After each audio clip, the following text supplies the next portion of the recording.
Hello साथीहरू, हेर्नुहोस् है, यहाँ हाम्रो यहाँनिर भोलि नारायण पूजा छ। अन्त यहाँ हाम्रो सलुवाबाट सिलगढीबाट जलपाइगुडी आउने यहाँ दिदी बहिनीहरू कारिगर आउनु भएको छ। म देखाउँछु पर्खिनु। हाम्रो सलुवा पनि बनाइदिन्छ दिदीहरूले। बिचरा पूजापाठ जेमा पनि हुँदाखेरि अझै अहिले बिचरा सबैजना सिलगढी आउनु भएको छ रिटायर भएर। अहिले फेरि मेरो दिदीकोमा पूजा छ भोलि, त्यही लागि सबैजना आउनु भएको छ सिलगढीबाट दिदीहरू। अन्त यहाँ हेर्नुहोस् है, सेलरोटी बनाइदिँदैछ। आज अहिले रातको 7 पनि बस्छ, चिसो चिसो हावा आउँदैछ हो।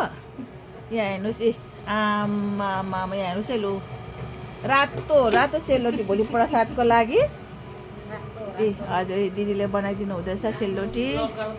ए यहाँनिर अन्जु पनि बसिरहेछ, जाडो लागेन क्या हो।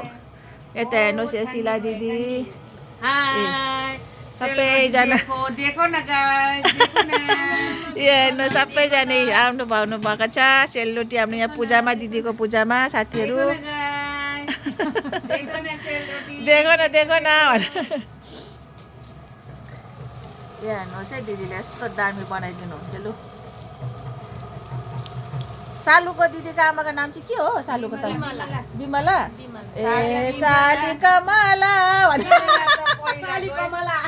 बिमला कन्ट्याक्ट गर्नुहोस्। बिमला दिदी बिमला गुरुङलाई कन्ट्याक्ट गर्नु। अन्जु गुरुङलाई अन्जुले नामी ल साथीहरू, अब यो बनाउँदा रातै हुन्छ होला।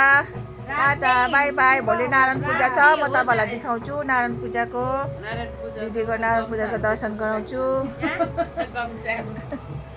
लु टाटा बाई बाई।